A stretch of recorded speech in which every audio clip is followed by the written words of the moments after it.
गरीब जुड़वा बहनों की जादुई रसोई। ओम सूर्याय नमः। ओम सूर्याय नमः। ओम सूर्य देवाय नमः। अजी क्या बात है, आज तो सूरज की किरण फूटते ही जल चढ़ा दिया। हाँ पार्वती, आज मुखिया जी का खेत काटने जाना है। 1 एकड़ का खेत है, बखत लगेगा, इसलिए तड़के उठ गई। रिंकी, पूजा, बिटिया, जल्दी से रोटी पानी तैयार कर दो ताकि मैं खाकर निकलूं। तभी दोनों गरीब जुड़वा बहनें अपने खाली रसोई को देखकर चिंता जताते हुए कहती हैं, रिंकी, हम पिताजी को क्या खिलाएंगे? आज तो सबसे बुरा हाल है रसोई में, जरा भी राशन नहीं बचा है। पूजा, डिब्बे में इतना आटा तो लगा होगा जिससे बाबा के लिए 2 ही रोटी बन जाए। पिताजी को बिना खाए भी तो नहीं भेज सकते। दोनों बहनें राशन के डिब्बे टटोलने लगती हैं जिसमें बहुत थोड़ा आटा था। इससे काम बन जाएगा, माँ पिताजी के लिए तो रोटी बन जाएगी, बाकी हम दोनों अपने लिए कुछ बाद में देख लेंगे। रिंकी जल्दी से चूल्हा जलाकर रोटी बनाना शुरू कर देती है।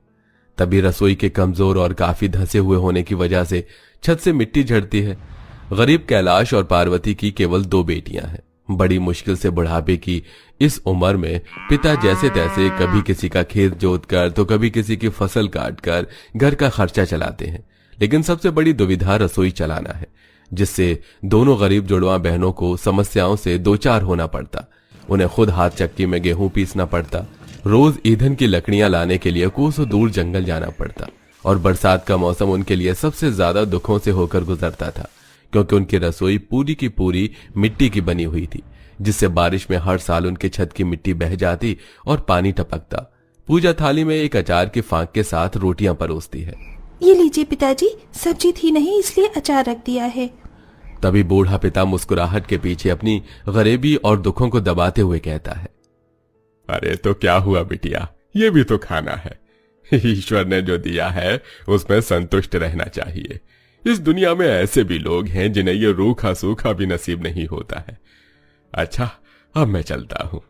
पिता खेत पर चला जाता है। तभी आसमान में काली घटाएं घेराती हैं। पूजा देख, मौसम खराब हो गया है, चलकर जल्दी से जंगल से लकड़ियां चुनकर ले आते हैं, वरना बारिश आ गई तो सूखी लकड़ी नहीं मिलेगी और फिर शाम को खाना कैसे बनाएंगे। हाँ तुम ठीक कहती हो, और कपड़े भी ले लेते हैं, नहाते हुए आएंगे। दोनों जुड़वा बहनें जंगल में आ जाती हैं। जंगल के पास ही गंगा घाट भी था, जहां गंगा जी की पावन नदी बहती थी। आस पड़ोसी के लोगों ने तो सालों पहले पक्की छत वाले मकान बनवा लिए थे। सबके घर में मॉड्यूलर रसोई और नहाने धोने के लिए हर सुविधा घर में बनी थी, लेकिन यह परिवार गरीब पिछड़ा हुआ रह गया था। दोनों जंगल से जल्दी जल्दी लकड़ी काटती हैं और फिर जैसे नदी पर नहाने के लिए आती हैं तो काफी ज्यादा कचरा जमा हुआ देखती हैं। लगता है फिर कोई गांव का निवासी गंगा जी में गंदगी डाल गया है। पता नहीं कैसे कैसे लोग हैं रिंकी। अरे कोई उनके घर में जाकर गंदगी फेंक दी तो कितना बुरा लगेगा। और ये लोग गंगा मैया के पानी को मैला करते हैं। सबको बस अपने मंजिलों वाले घर से मतलब है, और हमेशा हम ही साफ सुथरा करते हैं नदी को। कोई नहीं, ये तो हम गरीब जुड़वा बहनों के लिए सौभाग्य की बात है। दोनों बहनें नदी में से एक कूड़ा कचरा चुनकर फेंकती हैं और घटाएं चमकती देखकर जल्दी से नहाकर घर जाने लगती हैं। तभी जोरों की बारिश शुरू हो जाती है। चलो जल्दी चलते हैं, वरना बारिशों में फंस जाएंगे। तभी एक बहुत ही बूढ़ी उम्र की औरत सिर पर बोझा लिए आवाज लगाती है, सुनो बेटी, जरा मुझ बुढ़िया को ये नदी पार करवा दोगी? दोनों जुड़वा बहनें अचंभे में पड़ जाती हैं, क्योंकि अगर वो रुकती तो उनकी लकड़ियां भीग जाती और शायद उस रोज उनकी रसोई का चूल्हा नहीं जलता। फिर भी रिंकी मदद के लिए आती है। अम्मा आइए जी, मैं पार करवा देती हूँ नदी, आपको संभाल कर। बहुत बहुत धन्यवाद बिटिया। वैसे आप कहाँ से आई हैं? मैं डुमराव गांव से आ रही हूँ। इसी जंगल में मुझ बुढ़िया की झोपड़ी है, उसी में रहती हूँ। अच्छा मैं चलती हूँ, मुझको तो अपने लिए रोटी खुद ही पकानी है। अपना हाथ पांव चलाऊंगी तब जाकर 2 रोटी खाऊंगी। ये बोलकर बुढ़िया अपने रास्ते चली जाती है और दोनों जुड़वा बहनें घर आती हैं, लेकिन पूरी सूखी लकड़ी गीली हो चुकी थी, जिससे पूरी रसोई में धुआं धुआं भर जाता है। अरे तुम दोनों बहनें क्या बना रही हो? पूरे घर में धुआं मच गया, ठीक से आंच जलाओ। माँ हम कब से जतन कर रहे हैं, लेकिन लकड़ी इतनी गीली है कि आंच नहीं पकड़ रही। गीली लकड़ी पर बेचारी गरीब जुड़वा बहनों को खाना बनाने में काफी कठिनाई होती है और सब साथ मिलकर खाते हैं। तभी पूजा को बुढ़िया की सूरत झलकती है।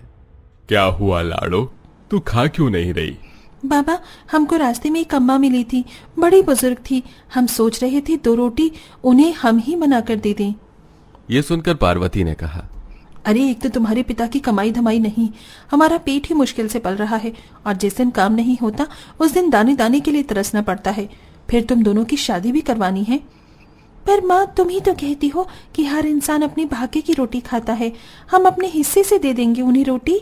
दोनों जुड़वा बहनें अपनी गरीब रसोई में अब बुढ़िया के लिए रोज रोटी बनाती, और जब ईंधन के लिए लकड़ी लेने जाती तो उसे देने जाती, अक्सर उसे नदी भी पार कराती।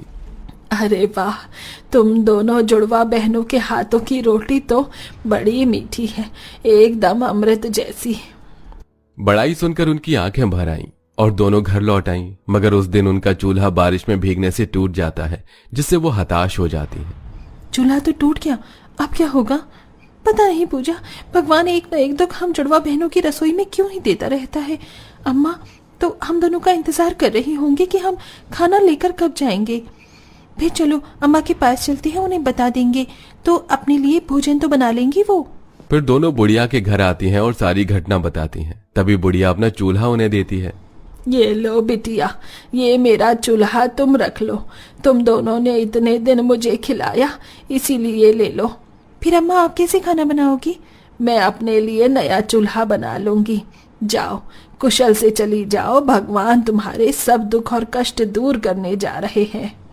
दोनों जुड़वा बहनें वो चूल्हा लेकर घर जाने लगी। बुढ़िया मनी मन मुस्कुराते हुए गायब हो जाती है और झोपड़ी भी जाने कहां ओझल हो गई। तभी आधे रास्ते पहुंचते हुए बहुत तेज बारिश शुरू हो जाती है। दोनों भीगते हुए घर आती हैं। तभी चमत्कार हो जाता है, चूल्हा किसी सोने के जैसे चमकने लगता है, जिसे देखकर दोनों जुड़वा बहनें अचंभा करने लगती हैं। दीदी, ये मिट्टी का चूल्हा तो किसी पारस पत्थर की तरह चमक रहा है, मेरी तो कुछ भी समझ में नहीं आ रहा। मैं भी यही सोच रही हूँ, कुछ बनाकर देखते हैं, पर घर में तो राशन पानी भी नहीं है। तभी पूरी की पूरी रसोई घर अनाज से भर जाती है, जिसे जुड़वा बहनें और भी ज्यादा ताज्जुब करने लगती हैं। दीदी देखो, हमारी रसोई में कितना अनाज है, लगता है ये चूल्हा आम चूल्हा नहीं, जादुई चूल्हा है। तभी एक आवाज उनके चारों तरफ गूंजने लगती है। तुमने सही पहचाना प्यारी, ये चूल्हा गंगा माँ की जादुई मिट्टी से बना है, इसलिए इसके जादू से तुम्हारी रसोई घर जादुई रसी घर हो गई है। आज के बाद इस रसोई के भंडार सदा भरे रहेंगे, कभी खाली नहीं होंगे। ये सुनकर दोनों जुड़वा गरीब बहनें खुशी से फूले नहीं समाती और पूजा अपनी रसोई की उजड़ी दीवारों को देखकर बोलती है, अगर हम गरीब जुड़वा बहनों की ये रसोई सचमुच में जादू की रसोई है तो मैं चाहती हूँ कि अभी के अभी ये दीवार ठीक हो जाए। तभी एक प्रकाशमान होता है, जिससे पूरी की पूरी रसोई की दीवारें, छत और फर्श का नक्शा बदल जाता है। सब कुछ बहुत ही खूबसूरत हो जाता है।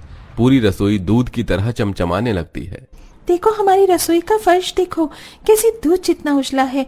अब हमको मिट्टी में नहीं लीपना पड़ेगा और न ही चूल्हे का धुआं झेलना पड़ेगा। तभी जादुई रसोई घर के अंदर के सारे बर्तन बोल उठते हैं। उनके नाक, कान, आंख, मुंह बन जाते हैं। तभी कढ़ाई, पतीला और तवा टुकुर टुकुर ताकते हुए जुड़वा बहनों से कहते हैं, अबे पतीले की लैला करोगी धक्का मुक्की, दूर हटो हमसे।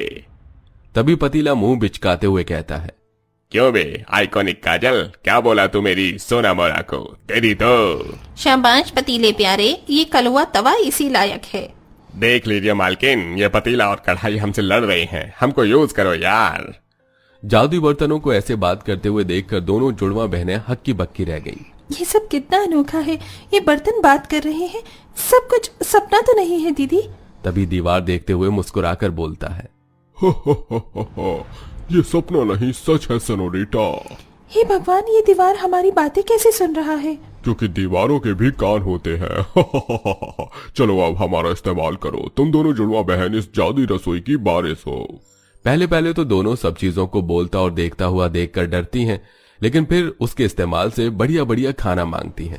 मैं चाहती हूँ अभी इसी वक्त जादुई रसोई हमें शाही पनीर, मटर पनीर और अच्छा खाना दो। तभी जादू होता है और उनके सामने बहुत सारा खाना आ जाता है।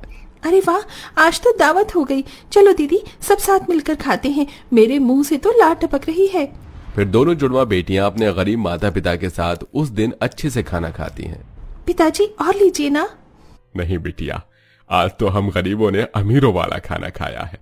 देखा, भाग्यवान, जब हमारी दोनों बेटियां पैदा हुई थीं तो मैंने कहा था ना, हमारे घर में लक्ष्मी आई है।